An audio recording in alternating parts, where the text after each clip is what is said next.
के आतंकियों ने इजराइल पर एक बार फिर दर्जनों रॉकेट्स दागे हैं। इससे पहले इजराइल द्वारा की गई एयर स्ट्राइक में हमास के कई वरिष्ठ कमांडर मारे गए और गाजा पट्टी में एक बहुमंजिला इमारत धराशायी हो गई। रिपोर्ट्स में बताया गया है कि दक्षिणी इजराइल में कई लोकेशन रॉकेट्स की चपेट में आ गए हैं। हमास के हमले में इजराइल के सिद्रोत में एक बच्चे की मौत हो गई है। सोमवार से शुरू हुई दोनों पक्षों के बीच झड़प को लेकर संयुक्त राष्ट्र ने कहा है कि ये युद्ध की शक्ल ले सकता है। गाजा पट्टी और इजराइल के बीच जारी रॉकेट्स हमले में अब तक गाजा में 14 बच्चों समेत 65 लोगों की मौत हो गई है।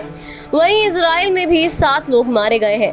कई हफ्तों से पूर्वी यरूशलेम में इजरायली फिलिस्तीनी लोगों के बीच तनाव बढ़ रहा था। इस वजह से यरूशलेम में स्थित अल अक्सा कंपाउंड में दोनों पक्षों के बीच हिंसक झड़प भी हुई।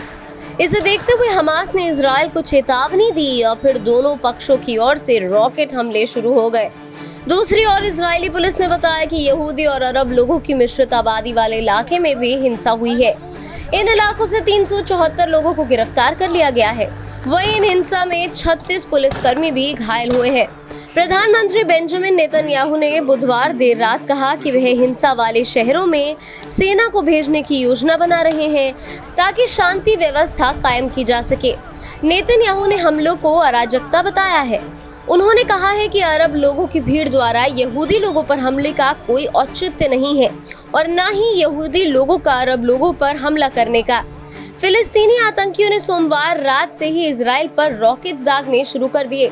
इसके जवाब में इजराइल ने उनके ठिकानों को तबाह कर दिया। अभी तक सैकड़ों बार एयर स्ट्राइक की गई है। हमास द्वारा संचालित स्वास्थ्य मंत्रालय का कहना है कि संघर्ष की शुरुआत से अब तक 360 से ज्यादा लोग घायल हो चुके हैं और 65 लोगों की मौत हो गई है। गाजा पट्टी में स्थित आतंकियों से पहले ही गाजा में लोगों को इमारतों को खाली करने की चेतावनी दी गई थी। हालांकि इसके बाद भी स्वास्थ्य अधिकारियों का कहना है कि इजरायली हमले में नागरिकों की मौत हुई है।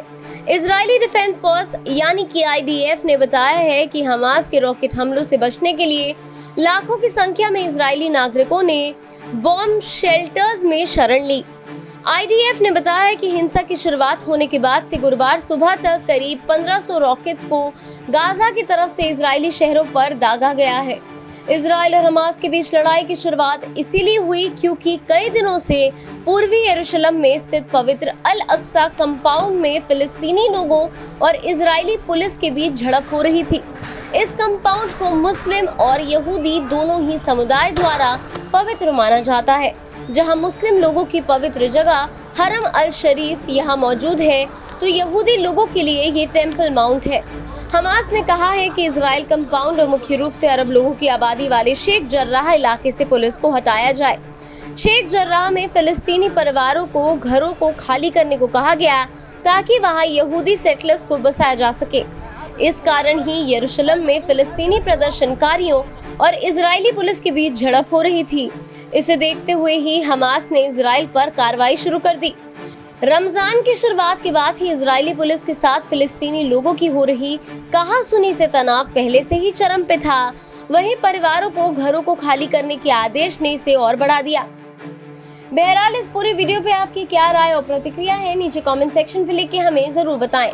साथ ही में देश और दुनिया की तमाम बड़ी खबरों के लिए आप जुड़े रहिए TV9 भारतवर्ष के साथ।